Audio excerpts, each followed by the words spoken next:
හරි. අපි දැන් සාරියේ පට හදාගන්න තමයි හදන්නේ. මුලින්ම සාරිය අරගෙන සාරියේ හොඳ පිට තෝරගන්න ඕන. මේ පැත්ත තමයි මගේ සාරියේ හොඳ පිට. ඒකේ මේ කොන තමයි අපි ඉනට තියාගන්නේ. ඉනට තියාගන්න කොන නෙවෙයි අනිත් කොන තමයි අපි සාරියේ පට හදාගන්නේ. සාරිය දිගේ මේ විදියට ගියාම මෙන්න මේ කොනෙන් තමයි අපි සාරියේ පට හදාගන්න ඕන. දැන් මම මේ අල්ලගෙන ඉන්න සාරියේ උඩ කොන පිට පැත්තට නවනවා. ඒ කියන්නේ තමන්ගේ පැත්තට නෙවෙයි අනිත් පැත්තට නවන්න ඕන. එතකොට සාරියේ කන පිට පැත්ත උඩට එන විදියට තමයි සාරිය නවන්නේ. දැන් මෙන්න මේ පෙන්නන විදියට සාරිය නවාගෙන යන්න ඕන.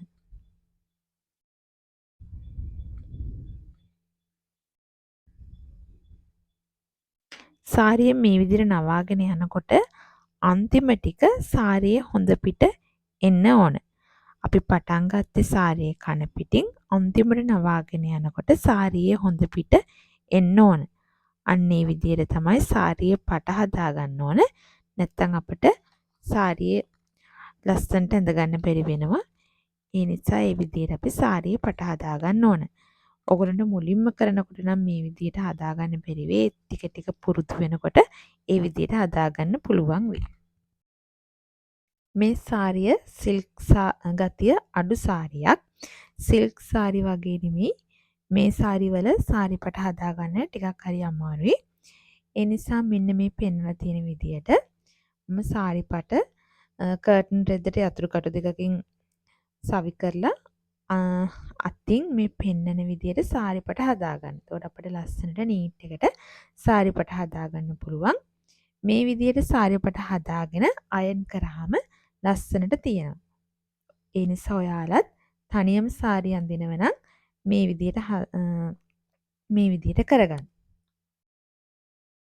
ඔයාලට දැන් මම මෙන්න මේ පෙන්නන විදිහට ලස්සනට සාරි පට නීට් එකට හදාගන්න පුළුවන්.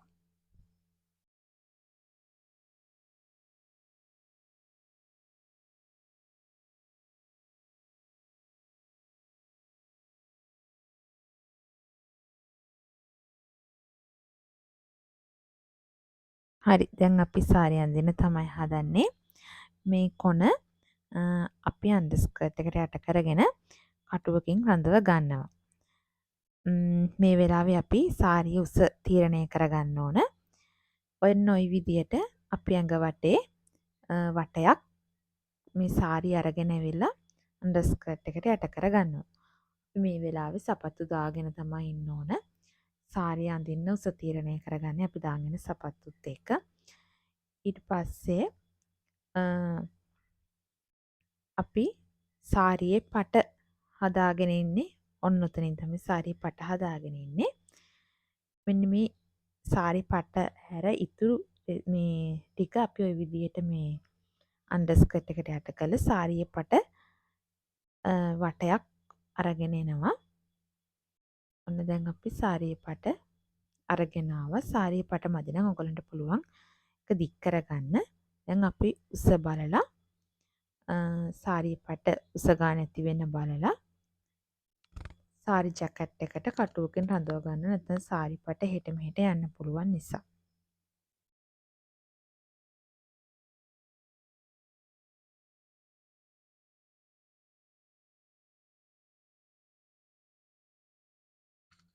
ඊට පස්සේ මේ සාරියේ සාරි පට ඉස්සරහ රැලි ටික අතින් පොඩ්ඩක් හදා ගන්න ඕන. ලස්සනට හිටින්න. මේක අර සිල්ක් ගතිය අඩු සාරියක් නිසා අපි හැමතිස්සෙම අතින් හදාගෙන ඒක ලස්සනට තියා ගන්නට පස්සේ මේ සාරි පටය යටින්ම තියෙන සාරි පට මෙන්න මේ පෙන්නන විදියට හොඳට ඇදගෙන අපි ඉස්සරහට අරන් එන්න ඕන. එතකොට තමයි ඇඟේ ෂේප් එක ලස්සනට පේන්නේ. ඔන්න ඒ විදිහට දැන් පෙන්නන විදිහට ඒ සාරි පට ඉස්සරහට හොඳට ඇදලා කටුවකින් සම්බන්ධ කරගන්න ඕන. එතකොට ඉනේ හැඩය ඇඟේ ෂේප් එක ලස්සනට පේනවා.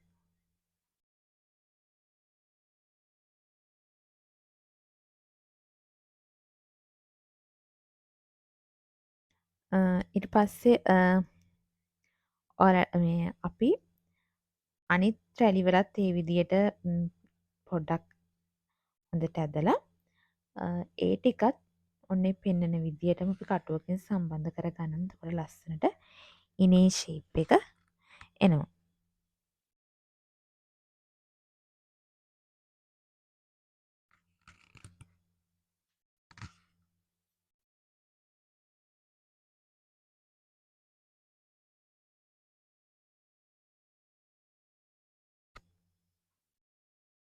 දැන් අපි මෙන්න මේ පෙන්නන ටිකෙන් තමයි සාරිය ඉස්සරහා හැලි ටික හදාගන්න හදන්නේ. මුලින්ම ටිකක් ලොකු රැල්ලක් අරගන්නවා. දැන් අපි තනියම සාරිය අඳින නිසා මම මේ දෙක එකතු කරලා පොඩි කටුවක් ගහ ගන්නවා. නැත්නම් අපිට සාරිය හැලි ටිකක් හදාගන්න අමාරු වෙන නිසා.